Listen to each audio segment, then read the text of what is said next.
SEC Media Days is upon us. Who are you most excited to see in Atlanta? Locked On SEC starts right now. You're talking ball with the SEC Squad, sponsored by Game Time.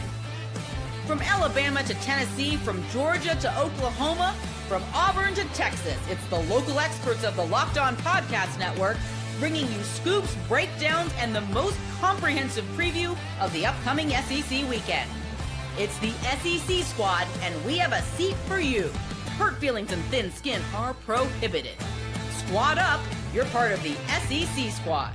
Everybody, the SEC Squad is here talking all things SEC football. Let's welcome in our panel. We've got Zach Blackerby, host of Locked On Auburn. We got Corey Burton, Locked On Vandy. Jimmy Stein, Locked On Bama. John Williams, Locked On Sooners. And John Neighbors, Locked On Razorbacks. Maybe we'll get our guy Stephen Willis back in here. I'm Chris Gordy, host of Locked On SEC. And guys, it finally happened. We knew SEC Media Days was coming. It was upon us. Finally, we know who is coming to SEC Media Days in just a couple of days. And so as we get into it, guys, I'll throw it up here on the screen for those of you watching on the video version. But the attendees announced. Who are you most excited about? Zach? I honestly, I'm really excited to see like the whole Arch Manning craziness that comes with Texas. If I had to pick one specific person, not because I want to hear from Arch, but I'm excited to see how the media reacts to Arch Manning. Yeah, Arch Mania is going to be at an all-time high. Corey Burton, who are you most excited about seeing?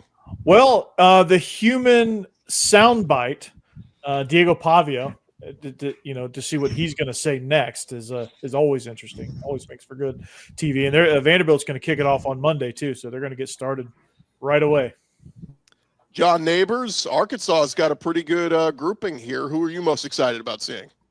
I mean, it's the most predictable grouping. The only thing is I wish they would have had Fernando Carmona as one of them. But I think he was going to get asked about that ending to the Texas Tech bowl game in the Liberty Bowl after having a little stomp fest on somebody's face.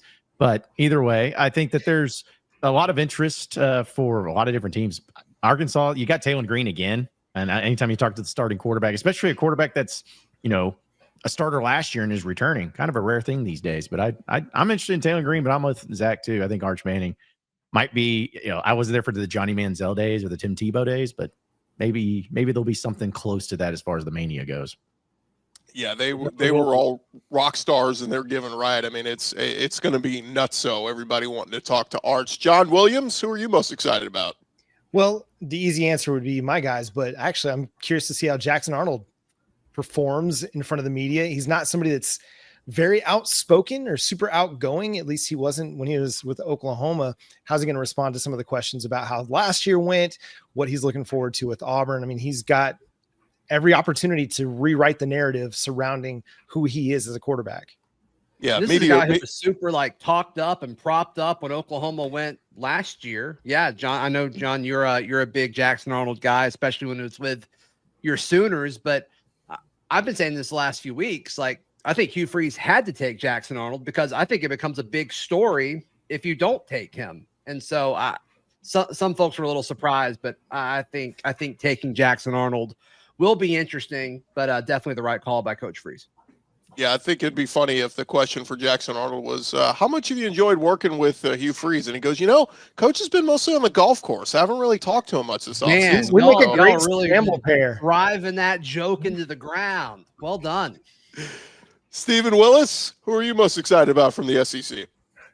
The first-year starting quarterbacks, all of them, from Arch Manning all the way to John Mateer, Jackson Arnold at Auburn. I want to see how they handle that environment of being the team leader in their year one, because there is a lot of year one starting quarterbacks at SEC Media Days. And, of course, my favorite would be Austin Simmons. I want to see exactly how he performs and kind of get a reading on a little bit of the hype as well. Yeah, this is the first opportunity. A lot of these guys, the first time they're coming to SEC Media Days, it's the first opportunity for a lot of people to see their personalities, right? And get to know these guys. And, like Corey mentioned, I mean, Diego Pavia has become kind of a walking soundbite. He's going to say something not controversial, but he may say, yeah, of course Vandy's going to go undefeated or something like that. So that's going to be fun. And I'm with you. 11 quarterbacks going, but many of them new. Well, and I'd like to ask Chris Gordy's favorite quarterback, Garrett Nussmeier, what exactly they put into his shoulder to let him come back in the Oklahoma game, because I mean, I think everybody thought he was done in that game, but I mean, just a remarkable turnaround where he just gets rocked. I'm curious. I mean, he just seems like one of those guys that is going to be easy to root for, even if you're not rooting for him, because he just showed a lot of toughness in that game. Yeah, he's the he's shake your head, neighbors. He's a lone returning 4,000-yard passer. I mean, he brings a lot of skins on the wall. Yeah. Sorry, I was just can't help himself. He's I just laughing because it's like I didn't never have felt that way about an opposing quarterback in my life. I'm like, sorry. I admire the toughness of the kid. You know, it's a really good guy to root for. No, I hope he gets out of the game. I hope he doesn't get hurt, but I hope he's not playing.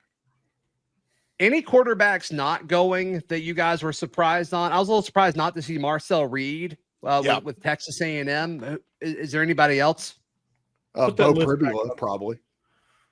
Yeah, Purdue at Missouri, although he hasn't been named the starter, so that makes sense. I thought Ty Simpson would have been great for Alabama, but again, same thing. He hasn't been named the starter, so I get it. I thought maybe Tennessee could bring Joey Aguilar because we don't know who the hell he is. But again, he hasn't been named the starter yet. So, you know, but I'm with you, Zach. Marcel Reed not going. He's supposed to be one of the faces of A&M this year. You got to see what he's like in front of the media, and you got to see what he brings to the table personality wise. If he can handle that, that's the first step in the right direction. Well, can I interject? Because I have this opinion, and I'm sure everyone's going to agree with it. I feel like you should be required by the SEC. You have to bring your starting quarterback. That has to be one of your players. That's who everybody wants to be a returning guy or been named starter 100%. Right. Because it's going to be a story. I mean, Elko is going to be asked, like, why is Marcel Reed not here? That's totally going to be a thing. That might take over the headlines for A&M. Like, why is Marcel Reed at home? Is he not the captain? Is he not the leader? Is he, there's going to be all sorts of unnecessary questions. And I thought they've got some stud running backs from Levy and Moss to Mari Daniels. They don't bring any of them. A&M is bringing Torian York, who's awesome at linebacker. He's been starting since a freshman year. But Will Lee and Armaj Reed Adams, I almost feel like this is a move. And guys, coaches do this. They bring guys that they want to get voted on the SEC ballot. It's the same reason that South Carolina would bring their punter, because they were like, oh, well, let's get Kai Kroger, on the all SEC preseason watch list. Coaches do that when they make these lists. Well, what's the point of that? Like, what does that get you? Just to say, like, oh, we got a guy on our list from the media. Like, I guess I don't understand. It's just something you can put on social media in a graphic and be like, hey, look, come to this school. We'll be able to add in a few more of those preseason named awards if you come here. It's clout. Yeah, and it's like coaches always act like and say they don't care about that stuff, and then it's like, well, sometimes it seems like you do. So I don't know. For recruiting purposes, for some odd reason, it does have an effect. You see that. What did y'all think about? Like, hey, it's memorable. I guess I don't know. On the media days thing, what did y'all think about Brett Yormark saying we're not doing a preseason poll for the Big 12? I was going to bring that up next segment. Okay. We were going to take digs on Brett Yormark, but it is. I mean, look, it is an interesting topic of, it's a popularity contest, right? Yeah. That's what it's turned into. It's almost like the all SEC thing. Yeah, for sure. And then you have some voters who don't take it serious at all, and they'll put, maybe Jackson Arnold as preseason all SEC QB1. Listen, I'm not going to do that, guys. As much as I love the guy, I'm not going to make him QB1 on the SEC ballot. I'm just not going to do that. Yeah. No, that title goes. Yeah, I mean, if it's not Nussmeier, I don't know. Like, I'm sure Arch is going to get some votes. I'm sure DJ is going to get some votes, but I mean, it's got to be Gordy's Prince, Garrett Nussmeier. I don't know where you're coming with. I'm just I like Nuss, but I honestly think Arch. Who are you going to vote for? Who are you going to vote for your number one quarterback? I think Arch is going to get a lot of love. I mean, honestly, who are you going to vote for? I would probably go Austin Simmons because I think he's going to throw for the most yards. What? Yeah. You're going to vote Austin Simmons QB1? There's no way. I'm just saying he's in the running. John Mateer, I think, is in the running. They're in the running, but You're going to vote them, though? What is the all SEC team, though? Is this just supposed to be hype coming into the season? Is it supposed to be a predictor of what we think they're going to do? Like, what is it? The best at each position is how I vote on it. Would you vote Nussmeier? Yes, he's the best quarterback in the conference. Okay, I'm telling you, Arch is going to get a ton of love. Well, yeah, because I agree. He's the starting quarterback at Texas, and his last name is Manning. Yeah, his last name is Manning. He's starting quarterback at Texas. It's a home run, but it's an easy. It's Nussmeier or Sellers, and I think those are the two. And then Pavia and whoever else you want to put after that. Yeah, I think Lagways is deserving of, in that conversation too. I assume we'll pick 3. Is that how it works? You pick 1, 2, and 3? I have no idea, but pretty sure that's how it works. First team, second team, third team. Is that what we're rolling with here? I think so. Yeah. I think some Taylor of those Green will be up there too. I mean, I'm a big fan of Taylor Green. I think some of those they make you pick. They go just pick 2 quarterbacks, and then still have a first, second, and third team. But Sellers, you're probably right on. I think Lenoris is going to get a ton of love, and rightfully so. He finished the season so strong. But again, if y'all could pick just 2 quarterbacks, like who would it be? Like I would go Nuss and Lenoris. Yeah, same. Yeah, it's probably what it should be. But again, Arch. But you're going to go Austin Simmons and who else, Gordy? I'm just saying, if you had to pick who's going to lead the SEC in passing yards this year, I think it's going to be Austin Simmons. So if that's how you want to think of it, then that way. But if who's going to get the most media love, it's going to be Arch. It'll be Arch Manning 1 and Nuss 2 probably. Yeah, that's probably true. I agree with that. Get a lot of love, personally. I'll say this too, just to kind of defend my guy Taylor Green, because I am a big fan of his. Like, I don't think I've seen very many times where in the SEC, especially, that the same quarterback. I know he's got new people around him. I know his team isn't always great, but he's got the same coordinator. He's got the same quarterback and same setup. And he was literally 5th in passing last year in the SEC. The 3 of the guys in front of him are no longer in the SEC. They moved on. And yet he never even gets a mention that he could be in there into the mix. I'm not saying he will be. I'm not going to vote on him. But I do think he's one of those players that maybe people forget about just because he's at little Arkansas. Taylor Green and Marcel Reed are the 2 most underrated quarterbacks in the SEC, and I don't think it's close.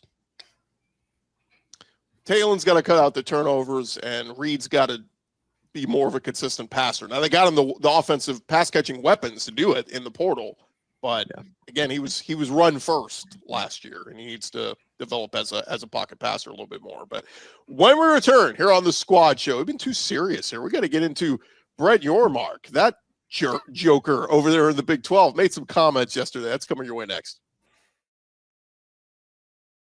Back to the Squad in just a second, but first I want to remind you guys that, look, summer is in full swing, and we're getting so close to the start of football season, but we got action. We got sports action every night of the week. You got baseball going on. You got golf. You got soccer. You got tons of action going on right now, and no better place to get in on the action than with our friends at FanDuel. They are the best way to make every game even more exciting. Look, you're already sitting at home or hanging out with friends watching the games. Why not make it a little bit more thrilling? You can do that with FanDuel and get in on the game and get your friends involved as well. We've been watching or using FanDuel for a while to track all our favorite matchups. And, of course, the app keeps it fresh with daily new promotions and fun ways to bet. It's easy to use, fast to pay out, and it makes even regular season games feel like must-watch events. You want to get in on some of those Week 1 games in the SEC? They got some of those lines up there already at FanDuel.com. If you're new to FanDuel and you've never signed up before, new customers can bet $5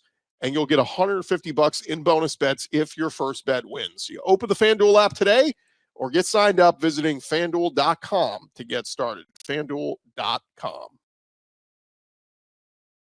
SEC Squad Show rolling along here. And guys, we got SEC Media Days we're talking about in a couple days. This week we had Big 12 Media Days where Brett Yormark, who has been very vocal. He's like a hype man. Like he comes out and starts making like crazy comments. Well, he made some crazy comments this week. One of them, as he took to the podium on Tuesday, was, I believe the Big 12 will be the deepest football conference in America, and I fully expect the the Big 12 to earn multiple college football playoff bids this year. Fellas, will the Big 12 earn multiple college football playoff bids this year? No. Nope. Just their champion. Just whoever wins that conference. There you go, Gordy. Right there. One. Yeah, if they're going to be the deepest conference, that means that you're going to have several teams at the top of the league end up with 2 and 3 losses, and a 2-loss Big 12 team isn't getting in outside of their champion. No. Which makes this 5-11 playoff talk going. It's absolutely foolhardy for the Big 12 to want that, because they are going to cannibalize themselves each and every single year, and they're going to be a one-bid league. Yeah. Why do y'all think the whole no preseason rankings thing, like, what's the benefit of that? Why would you not do that? You know, the AP poll, they always announce at the very beginning last year, Florida State was in the top 10. They ended up going 2-10. But those polls can get into the psyche of voters and the committee and all of that, to where maybe a team's not as good as they are preseason put there. That is the argument of the Big 12. I don't know. I think it's all in good fun. I think everybody does power rankings, and this is kind of a performative thing. Yeah, I think so too. And I think, just from basing it on his comments, somebody of power, somebody of note wanted this. I don't think it was just him with all of the stuff that he has going on in the Big 12 to be like, oh, hey, Johnson, we got to make sure that we cut out that voting thing, because that's caused so many problems. I think somebody of note was pushing for this, or maybe multiple people of notes. Could have been coaches, could have been ADs elsewhere, but somebody wanted this. Well, his powerful people wanted this, and that's why they're not having it. Yormark's reasoning was that Arizona State was picked 16th last year in the Big 12, and he said it hurt them throughout the season. But to me, I think it's the opposite effect. They were 3 seed in the playoffs. How did it hurt them? Yeah, there's no way. He thinks perception, right? Like they weren't getting the love. It took a while for people to hook on and love them. Expecting. Yeah, that's not why nobody respects the Big 12. It has nothing to do with how their media voted for their members going into the season. That is not the issue with the Big 12. Yeah, and not once have I ever looked at it from the SEC media days and have held the fine folks of SEC media to the standard of, oh, you guys better get this right preseason, because if not, we're going to revisit this, buddy, once the season comes to an end, and we're going to have some names put on a wall. Like it's such a stupid. To me, I think it's always been like, hey, let's help the media out. Here's several bits of, things that you could do content off of. Our Locked On Big 12 hosts did an awesome job. As soon as they saw, oh, the Big 12's not doing this, we're going to make our own. So Locked On has a Big 12 power rankings voted by all of the hosts. But the Big 12 officially will not. That just seems, okay. Well, for us, I guess. Why wouldn't you want to give your fans, the fans of your teams and of your league, something to talk about for the next 2 months? Makes no sense. It is bad business. Yeah, it's the Any opposite kind of discussion points are great for the Big 12. Now Whether Arizona State gets voted last or first, it's great talking points for that league. Yeah, and like it probably would have been Texas Tech or Arizona State. You say oh, the disrespect to Arizona State or whatever. It's like, well, give them a chance to kind of wave that flag then, or Texas Tech, who's dropping money left and right, kind of fighting to represent your conference. Let them have an off-season dub, but no, you're not going to let them do it. You've removed the opportunity for the big networks to talk about your brand and the brands that you represent. And as the commissioner of your league, you did not do a service to your league. You've made your league a little bit more of a laughing stock because of it, because people are like, this is ridiculous. What are you doing? Like, why are you being so soft? Yeah, it's supposed to have the opposite effect. It's supposed to have, hey, let's create a buzz for Arizona State and get them some love. And they were a preseason top team with Sam Levitt back and all that. Instead, it becomes, well, who the hell's coming out of that conference anyway? I mean, I guess maybe there's the Dion effect. You think Dion maybe said, hey, let's not vote on these teams because Colorado's not going to be number one. I mean, that's what I'm saying. That's what I'm saying. I'm not saying it's Coach Deion Sanders prime, but it wouldn't surprise me at all if it wasn't something like that. I mean, this is the same guy that didn't want to be in the NCAA football video game. Why? Like, why would you and Belichick? I get Belichick, but why not you? So there's got to be a reason behind all this. And I just don't think it's as simple as any reason that they can give. And all the stuff, that's what I don't get. As a commissioner, could you imagine Greg Sankey with all the stuff he's got going on in his life? He's coming out and be like, all right, guys, this is what we're going to do. We're going to get rid of the voting from the media and the polls and everything at media days. He's got bigger fish to fry than to do something stupid like that. So I just don't understand. Greg Sankey is the ultimate. Any news, any buzz is good buzz. Let's get the conversation going about the SEC. I don't care who's first, who's 16th. It's all going to be buzz. You're going to have a segment of fan bases that's like, our team is not 16, and you're going to have, whoever's at number one, their fan base is like, hey, we're number one, yay, and then everybody else in the middle is going to be like, no, we should be this and that, whatever. Hey, are y'all surprised other conferences haven't tried to do what the SEC has done as far as like making it a whole week or 4 days? I'm a little surprised we haven't seen other conferences try to stretch it out more. They just want to take shots at the SEC is what they want to do. They don't really want to say, hey, that's a good idea. It would be cool. Instead, they just want to lob grenades at the SEC. Did you see the pictures from Big 12 Media Day? I mean, it's literally in a big room in Frisco, and there's just a few tables. Like, it's not the demand's not enough there for these other conferences there is for the SEC. Yeah, no, that's what I was going to say is there's just not the demand for it. And as you guys know, seems like the prices just keep getting higher and higher at media days every year, which is fine because it's a demand and that's what people are wanting. So I get why other conferences don't do it, is because they're just not going to have the turning out and association, and also they're going to be on the SEC network, or being something like that the whole time. Yeah. It's just basically they see it as a cost instead of something that they can be able to use as a positive for the conference.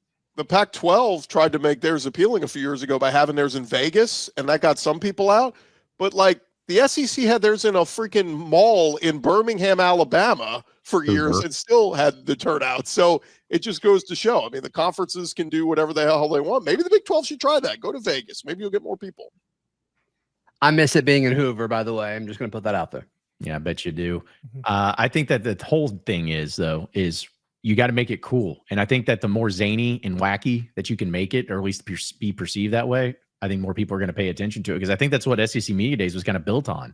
The Tim Tebow being asked if he's saving himself for marriage, the Steve Spurrier zingers, the things that you had Les Miles saying, all the wacky stuff. I think if you built it upon not taking it too seriously, having some fun with it, then other people are going to have some fun with it too. And I think they've just done a poor job with that in other conferences.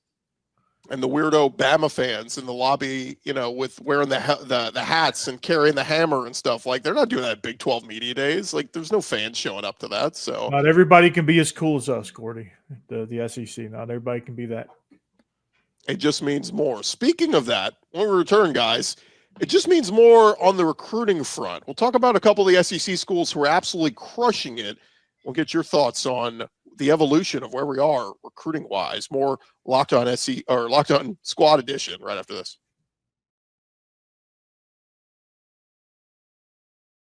Locked On SEC Squad, we're on along here, and guys, we coming off of July 4th weekend where there was a ton of recruiting happening in college football, particularly a few schools in the SEC.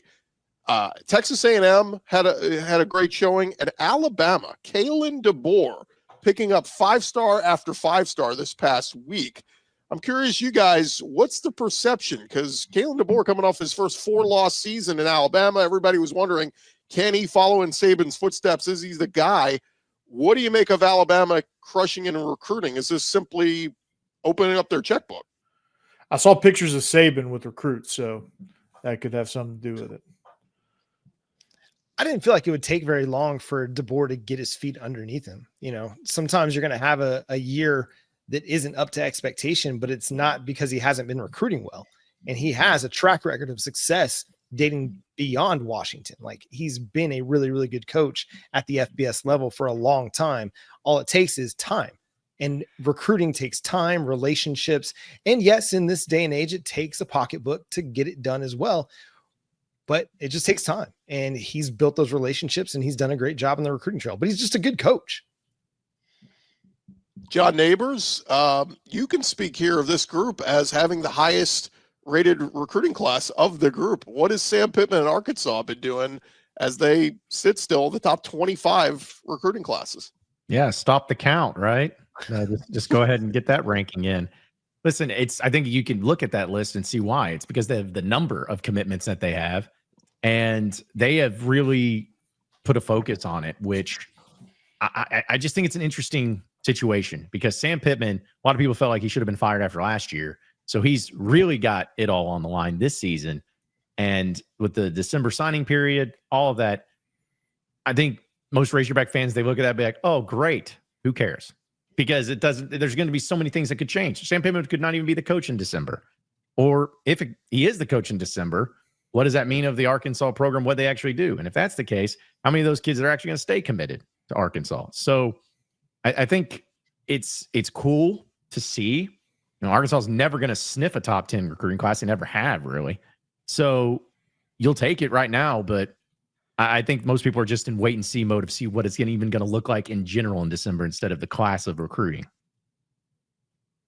I just want to say that list is not accurate or up to date. We now have 8 commits. Thank you. Oh, okay, good. Still ranked in the 80s, though, right? No, sir. No, sir. We have cracked into the 70s again. Still dead. Apparently the guy's ESPN's number 1 linebacker. So got that going for you. Yeah, he's a good player. Hey. He's a good player. Yeah. There's one thing we won't ever do here, John, and that's bring up ESPN recruiting rankings because they are god awful. No, hold on. If they make my school look good, I'll bring them up. See, that's the thing. I mean, let's be real here. 100%. It's guys like us that are watching highlights, and if they're the rivals guys, maybe they get to get out to camps, but nobody's sitting there watching all 22 tape of any of these guys. You can't evaluate 1,000 players, all 22 for the course of a season. So listen, there are guys that are very underrated on Oklahoma's recruiting class that I really like that aren't in the top 1,000 in 247 Sports database, but are really good looking football players. So it is what it is. But for Arkansas, man, I like the numbers aspect. If you're not going to be heavy in the portal and you're not going to necessarily be attracting top 10 recruiting classes because you're getting 4 and 5 star talents, which they've got a couple that are really good players. The Colton Yarborough kid out of Oklahoma, really good kid, a really good player. Get numbers, because the more numbers you have, the more chance you have to hit on big time players that everybody else overlooked. And then they'll transfer. Yeah, exactly. Like that's the thing is like I get the sentiment, I really do, but here in Arkansas, it's such a problem that I think has really plagued this program of people just feeling like, well, as long as you try, Arkansas, as long as you do what you can, because you're so cute being over there sucking all the time, and hey, a 7-5 season, wow, here's your little medal that you get, good job. It's a mentality that has plagued this program for a while, and it needs to change, and needs to change right now, because as I've mentioned before, it's not that Arkansas football is going to be Georgia, Alabama, or LSU, but they can be better than a 4 to 6 win program every year.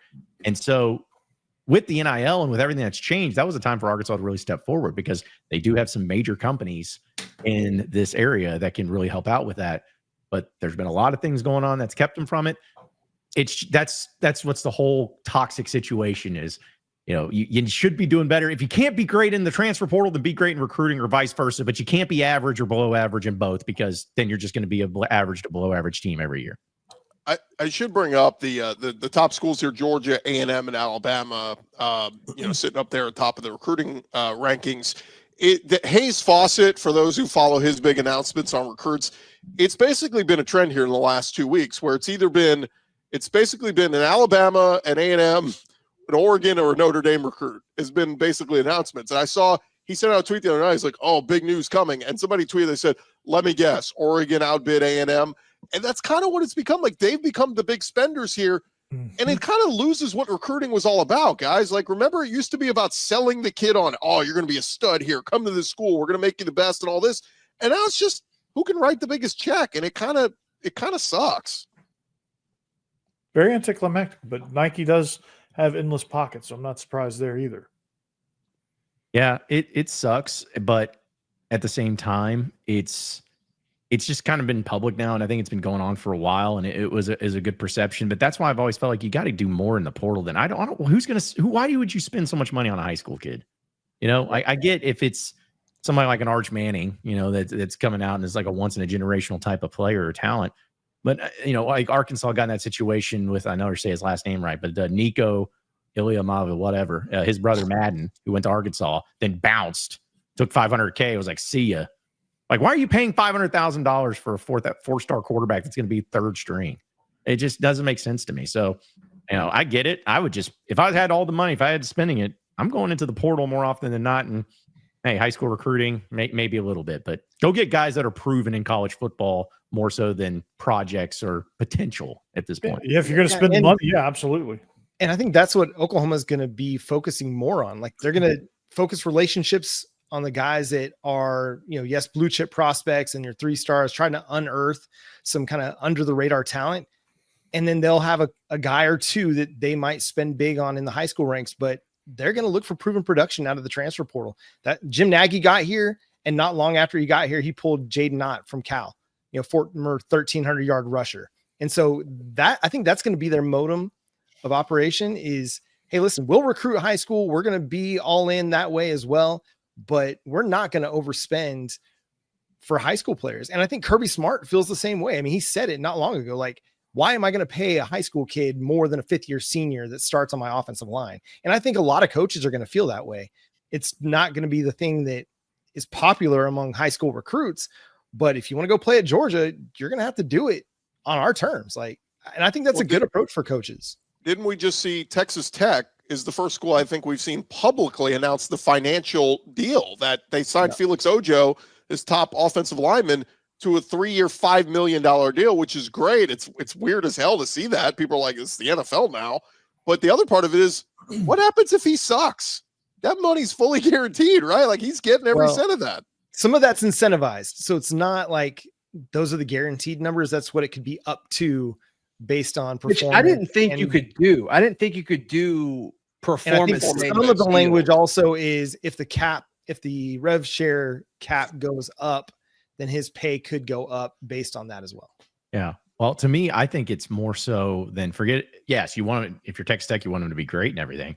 But to me, it's more about showing everybody, hey, we just paid $5 million for somebody. Yeah, dude's a billionaire. He doesn't care. Yeah. Like, I mean, it's a matter of seeing the recruits though, and potential and future players that are looking around. They're like, man, Texas Tech over there, they're backing up the money truck. Maybe I need to go check them out. To me, that's what it was more than anything. You don't see the public deal of here's a 1-year $250,000 deal. You don't see that. But when it's the 3-year $5.2 million or whatever it is, that gets everybody talking about it. To me, that was recruiting. There's the buzz. They got so much free promotion during the Women's College World Series because of the $1 million deal to Nyjah Kennedy. Like, everybody was annoyed. Like, fans were annoyed that they kept talking about it, but Texas Tech absolutely loved it. I guarantee it. Well, just don't tell kids how tough it is to get into Lubbock, because it's a hard place to try finding a direct flight from 5 hours to Lubbock. It's 5 hours from DFW into the middle of nowhere. I went there once as a high school kid. It's the only time I went back. I never went back. I applied to go to nursing school there and was thanking God that I did not get in, because I did not want to have to go there. No to Lubbock ever.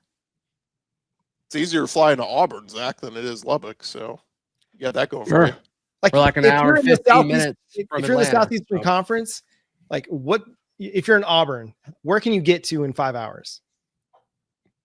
Every golf course. The Robert Trent Jones golf trip. You just can't help yourself. We'll leave it there. Thanks for everybody joining us this week on the SEC Squad. At media days? Does he get asked about the golf stuff at media days? Oh, absolutely. Chris Gordy's going. Are you going to ask it, Gordy? Oh, first question. What's the handicap? How's the golf game been? Yeah. Lane Kiffin's taking shots at him. Yeah, let's hope he doesn't cry about it like when what's his name, the old Florida coach, got asked about being naked on a shark and he got all offended. Let's hope that he at least has some fun with it instead. Jim McElwain. The fact he got so offended by that means that picture was him, right? Yes, it has to be. Reality. Shark humper. All right, that's going to do it for this edition of the Squad Show. Remember to subscribe to all our shows. We're going to have you covered with all the big topics from SEC Media Days all throughout next week and getting closer to the start of the 2026 college football season. For John Neighbors, John Williams, Corey Burton, Zach Blackerby, Stephen Willis, who was lost somewhere in the internet world, I'm Chris Gordy. Thanks for checking us out here on the SEC Squad Show. We'll talk to you guys next week.